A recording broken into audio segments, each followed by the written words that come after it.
Hello दोस्तों, नमस्कार। स्वागत है आपका अपने यूट्यूब चैनल पे। आज मैं खिलजी वंश के बारे में आपको बताने वाला हूँ। खिलजी वंश से पहले गुलाम वंश के बारे में पढ़ा था, और गुलाम वंश का इतिहास अगर आप नहीं पढ़े हैं तो पिछली वीडियो मेरा देखें। और आज मैं खिलजी वंश के बारे में आपको पढ़ा रहा हूँ। सबसे पहले खिलजी वंश के बारे में मैं आपको बता दूं कि खिलजी वंश की स्थापना जो किया था वह 1290 ईस्वी में जलालुद्दीन फिरोज खिलजी ने किया था। कौन किया था? जलालुद्दीन फिरोज खिलजी ने किया था। कहाँ पर किया था? तो 1290 ईस्वी में किलोखरी को अपना राजधानी बनाया था। 1290 ईस्वी में किलोखरी में क्या हुआ था? उसका राज्याभिषेक हुआ था। और इसके बाद 1290 ईस्वी में किलोखरी को राजधानी बना करके और जलालुद्दीन फिरोज खिलजी ने शासन करना जारी किया, और 1290 से लेकर के 1296 ईस्वी तक शासन करता है। और 1296 ईस्वी में क्या होता है? अलाउद्दीन खिलजी, जो कि जलालुद्दीन फिरोज खिलजी का दामाद भी था और भतीजा भी था। जलालुद्दीन फिरोज खिलजी की हत्या करके अलाउद्दीन खिलजी ने कड़ा मानिकपुर और इलाहाबाद में 1296 ईस्वी में अपना राज्याभिषेक करवाता है। और अलाउद्दीन खिलजी का बचपन का नाम था अली गुरसास्प। अलाउद्दीन खिलजी को कहा जाता है। अलाउद्दीन खिलजी ने उपाधि धारण किया था जिसको हम सिकंदर ए सानी कहते हैं, या द्वितीय सिकंदर के रूप में इसको जो है जाना जाता है। किसको? अलाउद्दीन खिलजी को। अलाउद्दीन खिलजी का एक प्रमुख सेनापति था जिसको हम मलिक काफूर के नाम से जानते हैं, जो कि दक्षिण विजय अभियान में वो उसका सर्वाधिक योगदान था। तो अलाउद्दीन खिलजी के सेनापति का नाम था मलिक काफूर, जो कहाँ से मिला था? गुजरात विजय के उपरांत मिला था। यह प्रश्न कई बार टीजीटी में पूछा है कि मलिक काफूर अलाउद्दीन खिलजी को कहाँ से प्राप्त हुआ था, तो आप बताएंगे कि गुजरात से मिला था। कहाँ से मिला था? गुजरात से। और इसके प्रमुख कार्य भी थे। कौन कौन से कार्य थे आपको मैं बता दूं। पहला काम था नगद वेतन, अस्थायी सेना की नींव रखना, और दूसरा था घोड़े दागने की प्रथा और सैनिकों के हुलिया लिखने की प्रथा जो है प्रचलित थी। और अगला जो था थर्ड नंबर पे वह मूल्य नियंत्रण प्रणाली था। मूल्य नियंत्रण प्रणाली और सार्वजनिक वितरण प्रणाली। मूल्य नियंत्रण प्रणाली में क्या होता है? इसमें क्या था कि अगर व्यापारी लोग किसी प्रकार की बेईमानी कर देते थे तो उसके शरीर से मांस काट करके इसके बाद उसको जो है भरपाई किया जाता था। अर्थात तौल में जो अगर कमी बेसी हो जाता था, कमी अगर कर देते थे, किसी को अगर घाटा हो जाता था जैसे किसानों को, तो वह व्यापारियों को क्या करना पड़ता था? उसके शरीर से मांस काट करके इसके बाद पूर्ति करना होता था। यह जो है अलाउद्दीन खिलजी की मूल्य नियंत्रण प्रणाली थी। बाजार नियंत्रण प्रणाली के अंतर्गत देखिए, यह जो है सहना ए मंडी था, बरीद ए मंडी था, दीवान ए रियासत था। सहना ए मंडी जो होता था वो बाजार का अधीक्षक होता था। कौन होता था? बाजार का अधीक्षक का कार्य करता था। और बरीद ए मंडी जो होता है वह गुप्तचर विभाग था।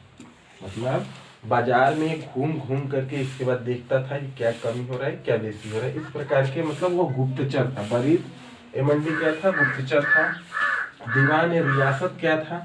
इसका काम जो होता था बाजार की देखभाल करने के लिए किया करता था। बाजार की देखभाल कौन करता था? दीवान ए रियासत। एकता प्रणाली, जो एकता प्रणाली को इल्तुतमिश ने जारी किया था, वही एकता प्रणाली को इसने क्या कर दिया? समाप्त कर दिया। एक क्वेश्चन और आता है कि अधिराज्यत्व में विश्वास करता था। अलाउद्दीन खिलजी जो था वह अधिराज्यत्व में विश्वास करता था, न कि संप्रभुता में विश्वास करता था। यह क्वेश्चन जो है कई बार टीजीटी पीजीटी में रिपीट हुआ है या पूछा है। अगला है देवगिरी के शासक। देवगिरी के शासक जो था रामचंद्र था। इसको जो है राय रायन की उपाधि से विभूषित किया था। मतलब देवगिरी के शासक जो था रामचंद्र, उसको राय रैन की उपाधि दिया गया था। और चरी कर और घरी कर, दो प्रकार के कर जो है अलाउद्दीन खिलजी ने जारी किया था। चरी कर जो होता था यह दुधारू पशुओं पे लिया जाता था, और घरी कर जो होता था यह जो है घरों और झोपड़ियों से जो कर लिया जाता था उसको हम घरी कर कहते हैं।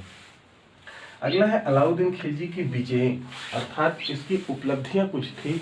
यह सर्वप्रथम जो है गुजरात पर आक्रमण किया था 1299 ईस्वी में, इसके बाद रणथंभौर में किया था, इसके बाद यह चित्तौड़ पर आक्रमण किया था 1303 ईस्वी में, फिर तेलंगाना पर 1309 ईस्वी में।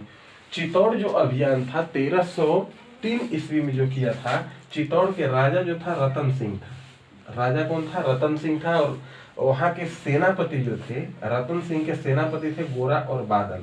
ये सभी युद्ध में तो मारे गए, और अंतोगत्वा यह चित्तौड़गढ़ का नाम अलाउद्दीन खिलजी ने अपने छोटे पुत्र, 8 वर्ष का उसका पुत्र था, अपने पुत्र के नाम पे ही इसका नाम रख दिया खिजराबाद। किसने रख दिया? अलाउद्दीन खिलजी ने चित्तौड़ का नाम बदल करके क्या रख दिया? खिजराबाद रख दिया।